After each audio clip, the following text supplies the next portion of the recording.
Cheers and welcome to Bitter Reality Brewing. Yep, Drew's here. Heyo. And we're drinking a 7.7% cold IPA. Yeah, I've been snaking some glasses. It's freaking awesome. But we're gonna do a taste test and we're gonna share it with you. Now, yeah, I overcarbonated a little bit so the foam is sitting a little high, just a bit. But that gives us time to kind of go over a few things. One, yeah, it was brewed on the spike. And I was asked not to go over the 12-pound limit the first time, which is a good thing, especially when you're first trying something out. I don't like to, overdo something that I'm not familiar with, but at the same time, it just looked like it could do more. So yeah, I did more. I did 13.25 pounds, so 1.25 pounds over. Okay. Didn't go crazy. Yeah. Probably could have got as much as 14 to 16 pounds, but that's without rice hulls, because rice hulls add a lot of space. At 1/4 pound of rice hulls is like 1 pound of grain, and I like rice hulls.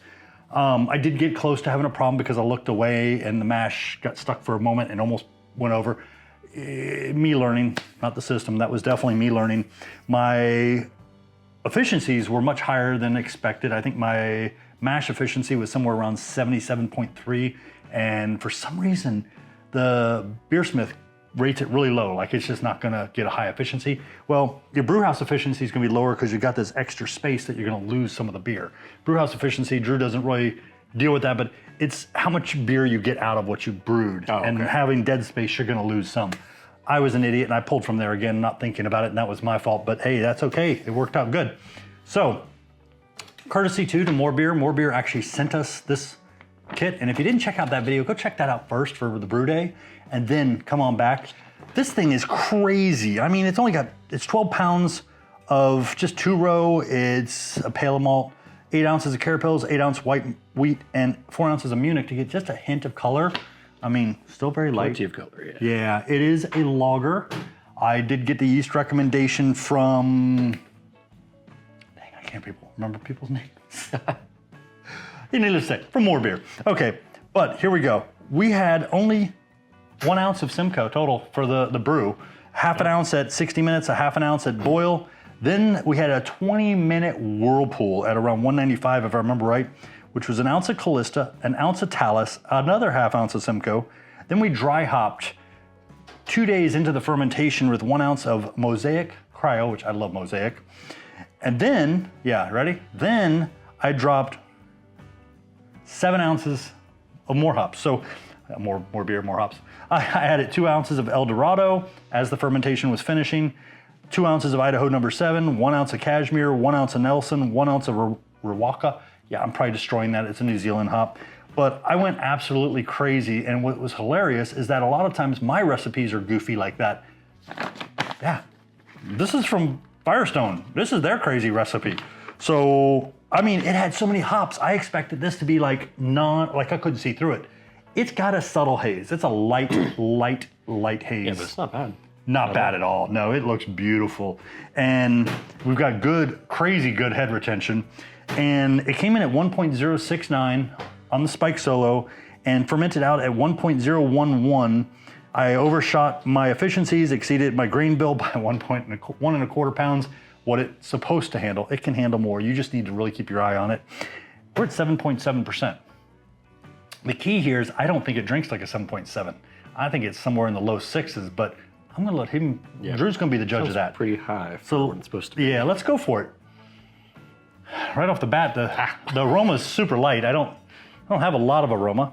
I get a little citrus. A lot of citrus in there. A little citrus. I mean, I'm getting kind of close to it, but yeah, citrus is there for sure.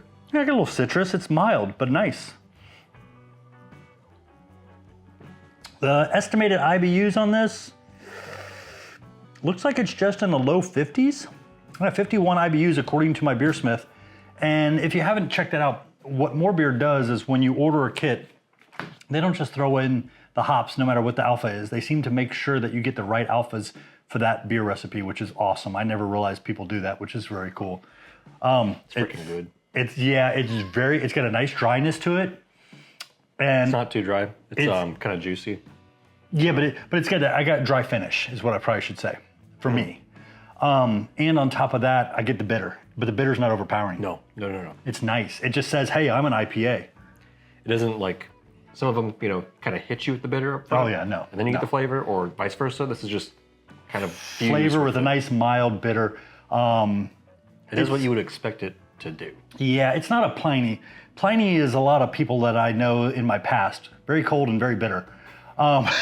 This is just nice, smooth, and enjoyable. I like Pliny, don't get me wrong, but sometimes you want to have something you can drink, sit back, and enjoy, and not feel like you're going to get knocked out. And it's funny, the ABV isn't that much lower than Pliny, but it tastes a lot lower. It tastes slower. It tastes like it's got a lot of like kind of fruit flavors in it, but I can't tell what it is. I would agree. That's not a bad thing. Minus, I got grapefruit. I definitely have grapefruit. I got a little resin, a little pine. I can't tell if I got lemon or orange in there, but I definitely get my grapefruit, the pine, and resin for sure. Yeah. Here's what's funny. I've never had a Firestone Hopnosis IPA, but I've had a handful of cold IPAs, and I've not been impressed with any of them, sadly, I'm sorry. The ones I have been very impressed with are the ones I've brewed, including this. I'm pretty impressed too. So. Yeah, the cold IPAs I brew are really good, and I've heard that from other people. They're like, I have not had a good cold IPA. Well, if you haven't had a cold IPA that you liked, and you can't think of one you want to brew that you're whipping out of your own brain, go to MoreBeer, get this bad boy. It's going to give you it's a crazy amount of hops. So if you had to buy all these hops individually, it's going to cost you more than this kit. So save yourself some money. And you know MoreBeer's running deals on kits all the time, but yeah, that is probably the go-to cold IPA. If you don't have a brew system, or maybe you have 2 pots and a colander, and you're like, you know what, I need a nice brew system. Father's Day's coming up. There you go, Spike Solo. Yeah. Yeah, and they make one that's flat kettle where it comes out here. This one's kind of on the fancy side, has, you know, the Spike Solo control panel and everything, but it's a cool system. It does a great job. And this is a freaking great beer, brewed on here. I did ferment it under mild pressure, I think around 5 PSI, because it was a cold IPA, but I did ferment it at the correct temperature using glycol. A nice aftertaste too. You kind of just get those like mild fruit flavors. I was gonna say, I get mild citrus afterwards with a little bit of grapefruit. Okay, so it's citrus, and I'm saying fruit in a general sense. I would agree. I can't quite pin down what there it are is. flavors going on that I'm not really being able to nail down too. And but it's positive, it's good. Grapefruit, when I get an aftertaste of grapefruit, because I taste grapefruit during the taste, I taste it throughout the whole thing, I always attribute it, if that's the right word, or whatever, you know, I could see it to a little bit of rind, but that's just the way I am. This is more like the fruit of grapefruit in my opinion.